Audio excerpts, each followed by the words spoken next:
अस्सलाम वालेकुम नाजरीन। ड्रामा से कफारा में आखिरकार सालार को सारी हकीकत मालूम हो ही गई कि उस रात निम्मी ने ही मैसेज किए थे, मगर साथ ही साथ उसे इस कासिम का बेरूप चेहरा भी नजर आ जाता है कि उसने ये हकीकत किसी को इसीलिए नहीं बताई ताकि सभी मेरे एहसान तले दबे रहें और सिर्फ मुझे ही अच्छा माने। यह हकीकत सुनकर आया तो सालार तो बहुत ज्यादा परेशान होता है। घर में आया तो सोचो विचार ही करने लगा कि इस सब में सितारा का कोई कसूर नहीं था। उस बेचारी को मैंने ऐसी बदकिरदार ठहरा दिया। और इसी परेशानी में आकर वो सबा से भी ये बात शेयर करता है। जब सबा ने उसे परेशान देखा, सालार कोई बात है क्या, मुझे बताओ, तभी वो सारा मामला बताता है। ये सुनकर तो सबा उसकी बहन भी परेशान हो गई। तुम अपनी बदनामी पर कितना चीख रहे थे, दरअसल बर्बाद तो तुमने उसे किया है। सालार तो ये बात मानता ही नहीं, तो सबा उसे सलाह देती है कि तुमने उसे सबके सामने रुसवा किया और अब अपना मैस क्रिएट किया हुआ तुम खुद ही समेट कर जाना, किसी के बद्दुआओं के साथ मत जाना।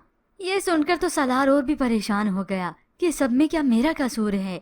ऐसे में सबा उसे कह देती है, अगर वो लड़की तुम्हें पसंद है तो मैं मामा से बात करती हूँ ना। तो सालार कुछ हिचकिचाते हुए मना कर देता है, नहीं नहीं ऐसी बात नहीं। हकीकत में वो उसे पसंद ही नहीं बल्कि उसे शिद्दत से मोहब्बत भी करता है। ये तो अब सालार को वक्त ही बताएगा कि वाकई ये उसकी मोहब्बत है जो वो अब तक उसे भुला नहीं पा रहा। और तभी अपनी बहन की सलाह देने पर वो चला गया। हकीकत में उसका दिल भी था। सालार सीधा पहुंच गया सितारा के कॉलेज में उससे मिलने के लिए। वहीं पर उससे मुलाकात भी हो जाती है। तो सितारा ने तो साफ कह दिया कि मैं दहकती हुई आग में कूदना पसंद करूंगी, ना कि आप पे एतबार करूंगी। फिर यूं ही कुछ वक्त बीतने के बाद वहां पर ये किरण और ये सितारा फुप्पो के घर ही जाती हैं, यहीं से सीधा ही। तभी निम्मी और किरण कमरे में बैठकर बातें करने लगे कि सितारा तो खामोश हो गई है, लेकिन कासिम और सितारा की जब शादी हो जाएगी तो ये कासिम सबको बता देगा कि वलीमे पर सितारा बनकर सालार को तुमने बुलाया था, तुम्ही ने मैसेज किया था। और ये बात मालूम हो जाती है इस निम्मी की भाभी को। वो तो यहाँ पर बुलाने के लिए आई थी, लेकिन ये हकीकत उसके सामने खुली कि वो बेचारी सितारा बेबुनियाद ऐसे उस पर इल्जाम ठहरा दिया, लेकिन ये बदनाम करने की चाल उसकी अपनी कजन की थी। कुछ ही देर बीती थी कि यहाँ पर फिर से सालार आ गया, जिसे तो अब बड़ी फिक्र होने लगी है सितारा की। खैर फिक्र तो इसे पहले दिन से ही थी। निम्मी और निम्मी की वालदा तो बड़ी खुश हो जाती हैं कि सालार आया है घर पर। ये मालूम नहीं वो तो सितारे की वजह से आया है। ऐसे ही तकल्फुन सितारा को देखा तो पूछ लेता है, वैसे आपका मंगेतर करता क्या है। तो सितारा इसे करारा जवाब ही दे देती है, इसका तो पता नहीं, लेकिन ये जरूर पता है कि मुझसे मोहब्बत करता है, मुझ पर एतबार करता है। ये सुनकर निम्मी की माँ तो खुश हो जाती है कि चलो ठीक हुआ सितारा ने ही जवाब दे दिया। और निम्मी को ये सुनकर तो हसद होता है। उसे तो समझ नहीं आ रही कि सितारा के साथ इतना सब कुछ हो गया।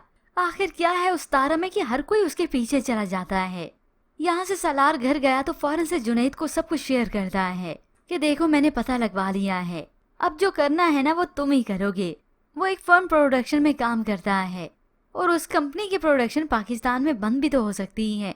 यानी सालार तो सोच रहा है कि इस कासिम की नौकरी उसके हाथ से चली जाए, ये बेरोजगार हो जाए तो कैसे ताया ताई इसकी शादी करेंगे। मगर ये मालूम नहीं कि उन्होंने तो किसी भी कीमत पर करके रहनी है ये शादी। ये अलग बात है कि ऐन वक्त पर यही कासिम इनकार कर देगा। मगर इससे पहले यहाँ पर सालार की बातें उसकी बहन चुपके से सुन लेती है कि इसके दिमाग में चल क्या रहा है।